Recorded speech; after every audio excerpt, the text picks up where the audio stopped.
I hereby call the 9th May Environment Committee meeting of the City of Des Moines to order. Wham!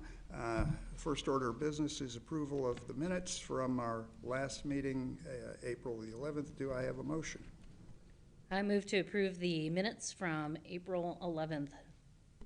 Do I have a second? Second. I think we're all in agreement. Moving onward, we will have a presentation on operations and maintenance overview from Tommy Owens. Take it away. Yeah, thank you. So tonight we'll give a brief overview of the operations and maintenance. And with that, I will turn it over to Michael. We're all kind of filling in for Tyler Beakley, our stormwater manager, who is out tonight. So there you go. Yes, we hope to make him proud. So this is a section of our 8-part NPDES permit. This is operations and maintenance. The City of Des Moines adopted the Western Washington Phase 2 municipal stormwater permit in 2007, and one of those parts was this program. And so in the permit it says each permit shall, or each permittee shall implement and document a program to regulate maintenance activities and to conduct maintenance activities by the permittee to prevent or reduce stormwater impacts. So in the last, 16 years, we've had a stormwater maintenance crew, various individuals. I did want to make mention of that. You'll see a lot of large numbers. We have a large stormwater infrastructure, and we only have 6 individuals who maintain this on a regular basis.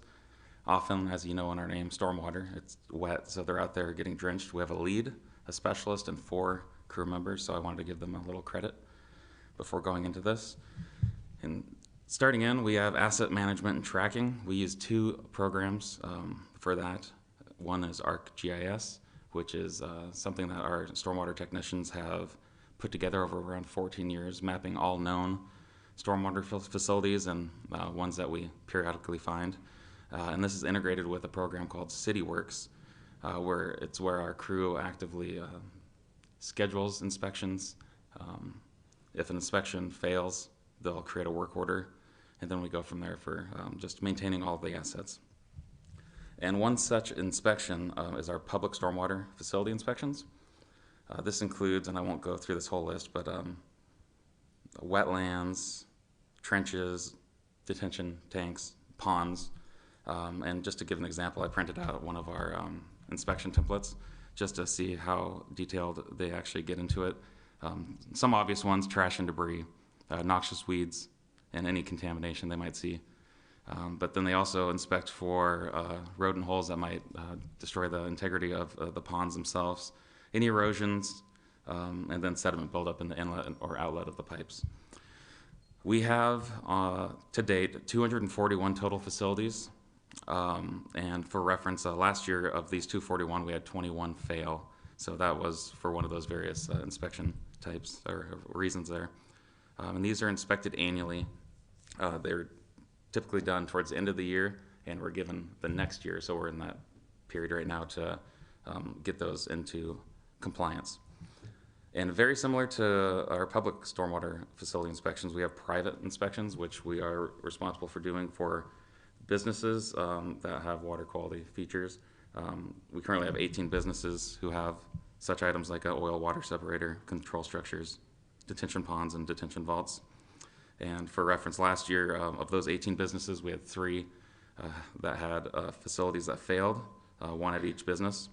And again, similar to public, we inspect those annually, and the businesses are actually given 6 months to get into compliance. So we would send out observation letters on failed utilities, and they'll have until July 1st this year to get them back into compliance. Next is 6-month construction inspections. A good example of this is the 216th Townhomes just to our, northeast.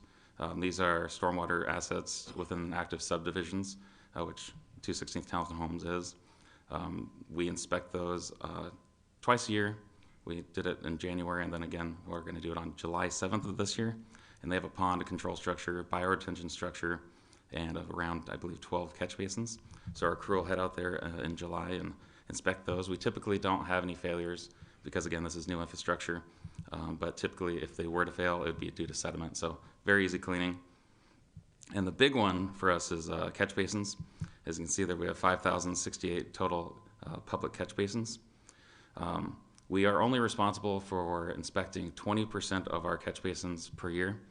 We do 100% over 2 years. So above and beyond, we split it at 240th North and 240th South. So that number from last year, you'll see 1,778. That indicates that it was south, since we have much fewer catch basins to the south than the north. So they've got quite a bit of work to do this year. But last year, it looks like they had 454 catch basins that failed, typically due to sediment. Sometimes mudding is cracking. But when they get done with their inspections, they have 6 months to get these basins into compliance once more. And stormwater is known for an abundance of acronyms, and this one is SWIP. The SWIP is the Stormwater Pollution Prevention Plan, and this was developed for city-owned facilities that either store or maintain and have maintenance on heavy equipment. So we have 2 such facilities. One is the Public Works building just to our south, and the other one is our Public Works storage yard, which is up on 24th. So what we do there is on a quarterly basis, we go to whatever basin is leaving that parcel, and we'll look in and do just a check for turbidity, trash, floatables, any smells, just to make sure we don't have any pollutants leaving our city-owned parcels. And then we go into a greater detail annually. We do a full walk looking for buckets that are out and about, garbage bins that are open, wattles in front of items like soil that are going to erode and could get into the system. And then we submit a document called the SWIP to the superintendent, and then he reviews it and gets everything back into compliance. And with that, we'll go into our programs and some other asset management, and I'll pass that to Colin. For drainage concerns, we receive drainage concerns from the public on a consistent basis. Anytime we receive a drainage concern, we do a site visit to investigate the drainage concern, collect information, take pictures, then determine if it's the city's responsibility. If the drainage concern is the city's responsibility, then we work on finding a solution. For corrugated metal pipe inspections, the CMP is no longer an approved standard material for stormwater pipe because it has a short lifespan. So the plan is to inspect 251 CMP pipe sections by 2028. Afterwards, we'll be creating a maintenance and replacement schedule based on the condition of each CMP pipe. For pipe programs, our Des Moines Pipe Program gives citizens the opportunity to fill in ditch lines in front of their homes with new pipe and catch basins. The citizens just need to pay for the materials, and the city's stormwater maintenance crew completes the installation with no labor cost to the citizen. Currently, we have 4 outstanding drainage concerns that we're working on and 1 outstanding pipe program that's currently in the works. For pipe projects, each year the city's stormwater maintenance crew completes a handful of pipe maintenance and improvement projects. This is determined by the severity of the issue and if the crew is capable of doing the installation. Currently, we have 5 outstanding pipe projects that we're working on. And then for ditch and pond mowing, each year the city's stormwater maintenance crew mows the city's own ponds and ditch lines on a regular basis between spring and summer months. This ensures that the ponds and ditch lines are always working properly throughout the year. And then finally, the Des Moines uses the 2021 King County Surface Water Design Manual as the stormwater design standard. King County proposed an amendment to this manual. It's to allow an earlier use of ecology-approved bioretention high-performance soil mix for water quality treatments, facilities, and flow control BMPs. We don't anticipate this will have any impacts for the city's operations or private development, as this mix remains optional. And that concludes our presentation. Does anyone have any questions? How long does the new pipe last? When you were the corrugated stuff are the replacements? And what is the replacement material? Yeah, the current expected lifespan for CMP is 15 to 40 years, and the replacement pipe right now, we're looking at concrete for most of it, right? Yeah, I would say a mixture of concrete, it's called CPEP, corrugated polyethylene pipe, and as well as ductile iron. So all of those have significantly longer lifespans. I would say at least 50 years plus is what we typically see for those. Okay, and there's maybe a silly question, but why are there so many fewer, lesser catch basins in the south end of town?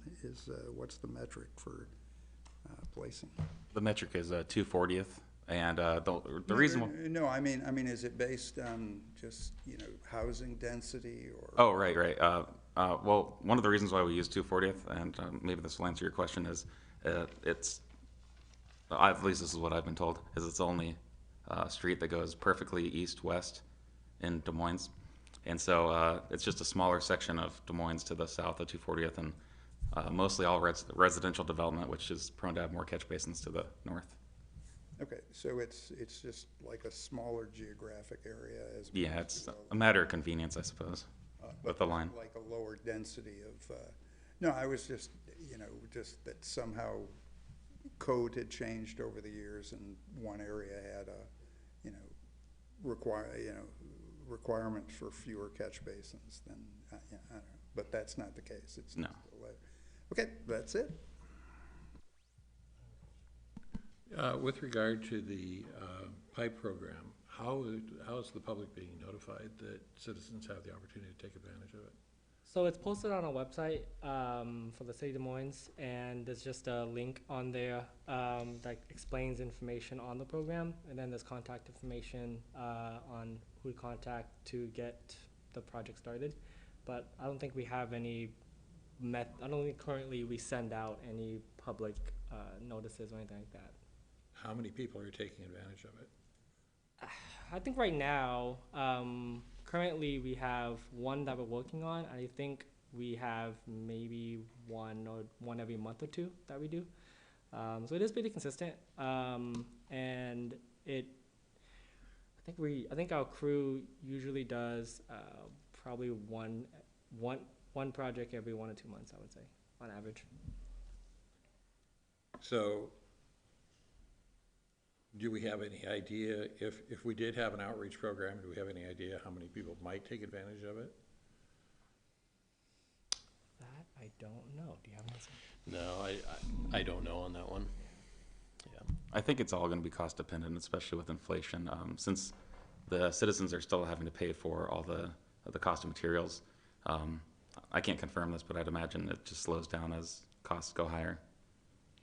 But it's ultimately up to the citizen, and if they have the funds available to do so, and if they do, we're able to work with them. Okay.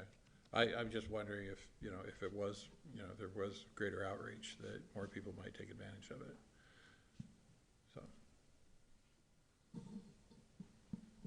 So a quick follow-up, again, maybe this is also a silly question, but other than visual inspection, are there any other signs that a homeowner would want to look out for to note that that they might need a replacement?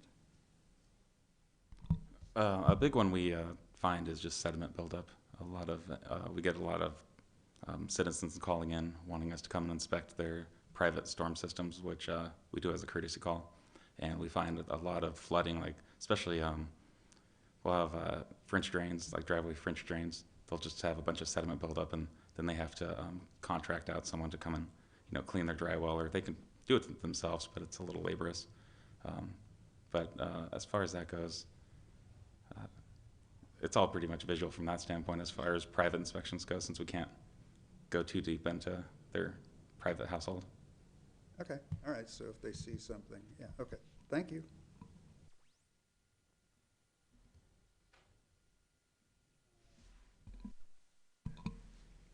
Have we exhausted this? I have one more thing. Correct me if I'm wrong, but you were interested in the program Zero Poo? Yeah. Okay. I've been communicating with Zero Poo, They'll be putting, and I think May 23rd, the city currents is going to go out. We have an ad for them.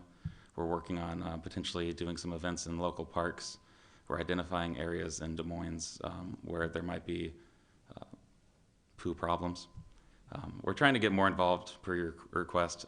If you have any suggestions or areas of concerns, love to hear them. Would you like to clarify that you mean animal? Yes, animal poop. Yes, for sure. Well, yeah, I would never want to single out any particular. I would say that it is a pervasive issue throughout the city, and she is a tremendous speaker, and I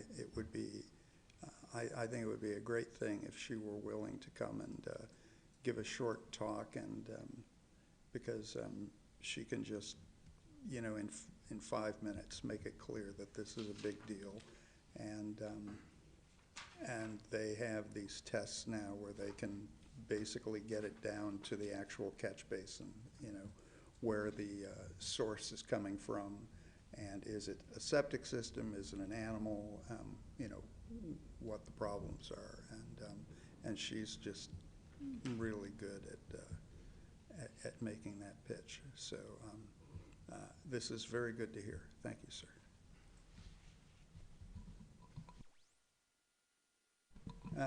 I'm going to take it that this is the end of that particular thing. So can we move on to the next item, which is operations and maintenance.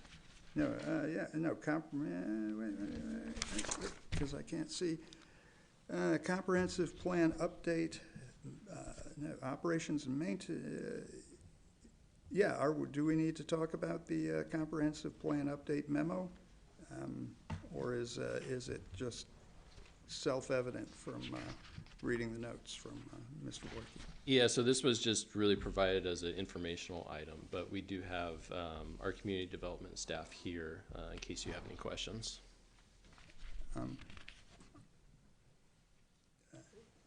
Colleagues, do we have any? I personally do not, but I want to give my thanks for these are extremely thoughtful responses. Thank you.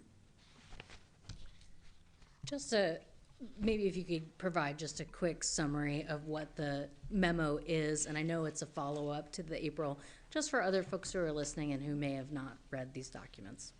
I have to ask Denise to come up here. Okay.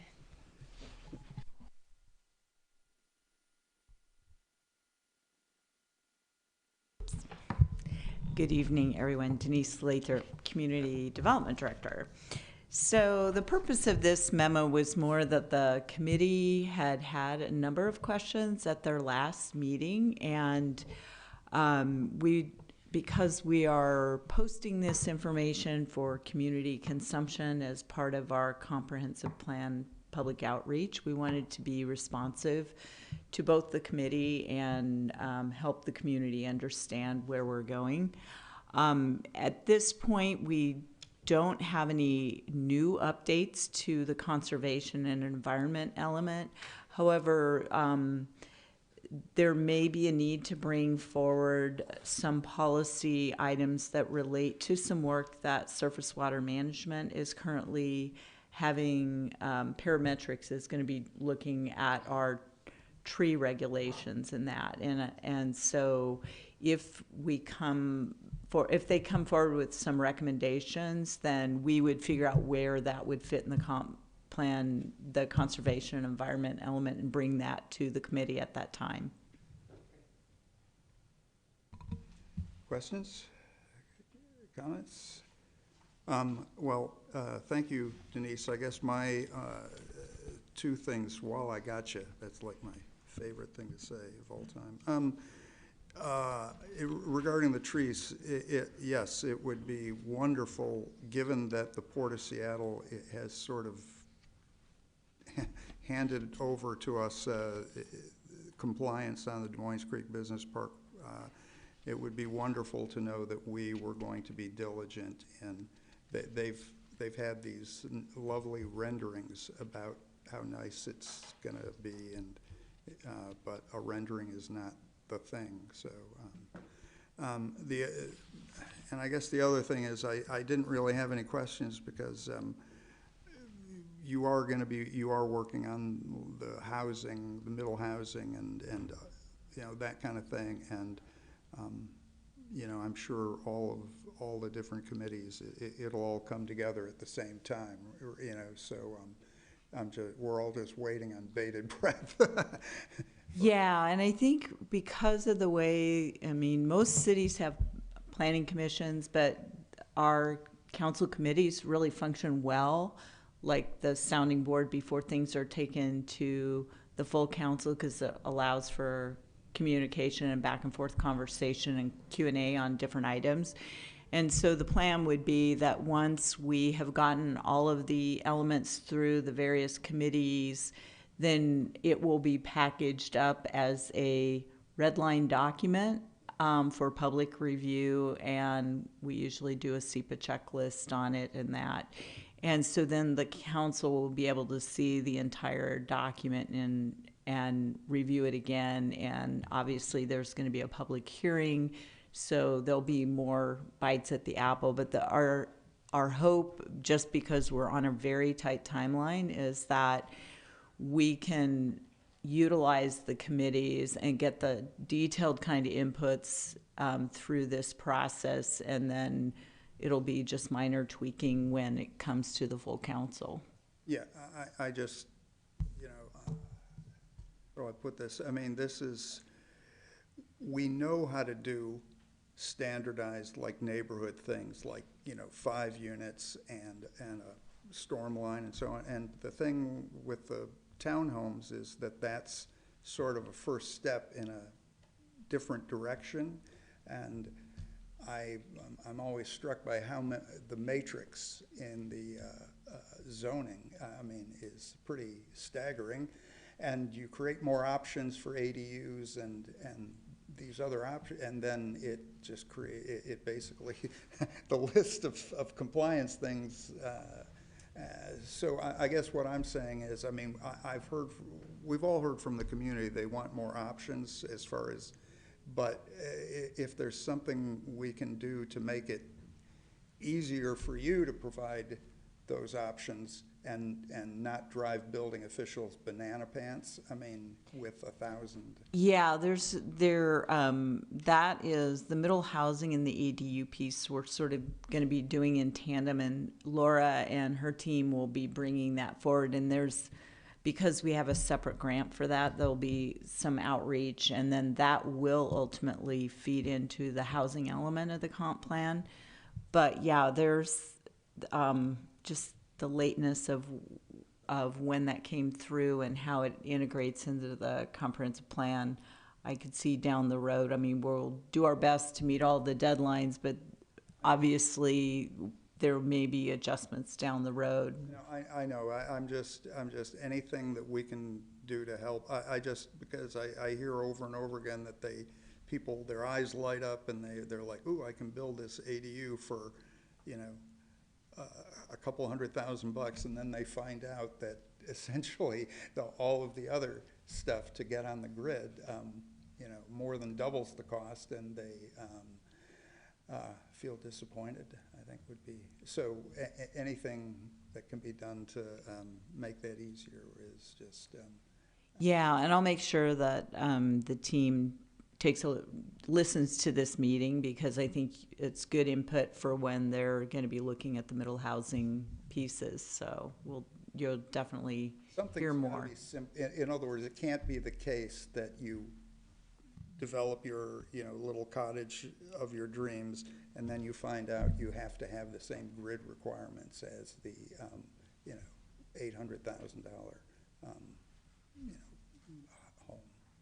That makes sense what I'm saying. So I don't know how, and I know you're on a tight timeline, but that's. Yeah, I think they're, you know, a big piece of the middle housing, and I know we're sort of stepping away from the environment focus, but a piece of the middle housing is we're going to have to look at capital facilities, utilities, transportation network, and that, and I think that it'll come together more in a phased manner, because there may be some areas that just won't be able to accommodate it until there's infrastructure updates to handle the capacity, whereas other areas may have the capacity. And so it's a lot to get your head around, but Well, no, I'm not, I'm not veering away from the environment thing, because what I, don't want is for basically to, these things, they should have a smaller environmental load ultimately. If it's a smaller unit, it should have it shouldn't be the case that we just build these smaller things that end up using exactly the same resources as the 2,500 square foot. So, ideally, I don't know, or road or any of the other type expenses. Okay, I think I've gassed on enough. Thank you so much. Anything else?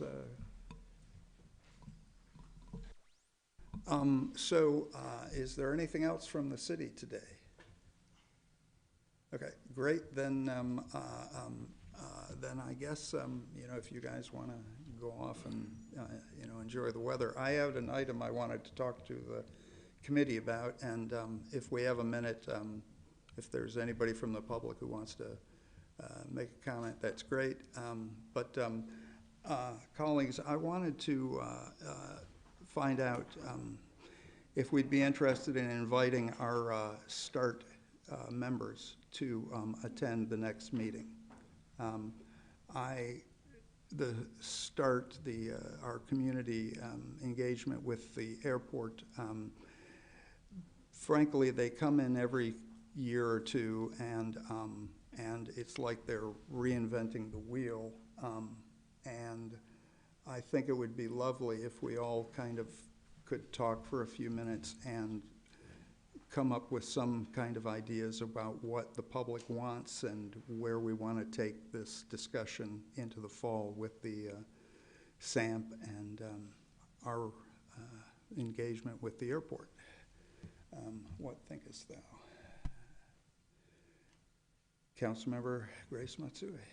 I don't have my work plan in front of me, so I don't know when would be the best place on the agenda to do that. Do you have a date in mind? Well, I also want to at some point ask the city about that, but they have mentioned next month, but it's subject to what fits into the schedule.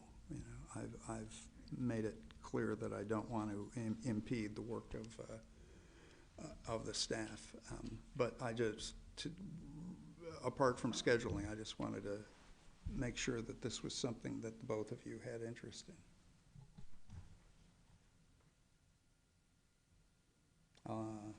Shall I take that as a yes?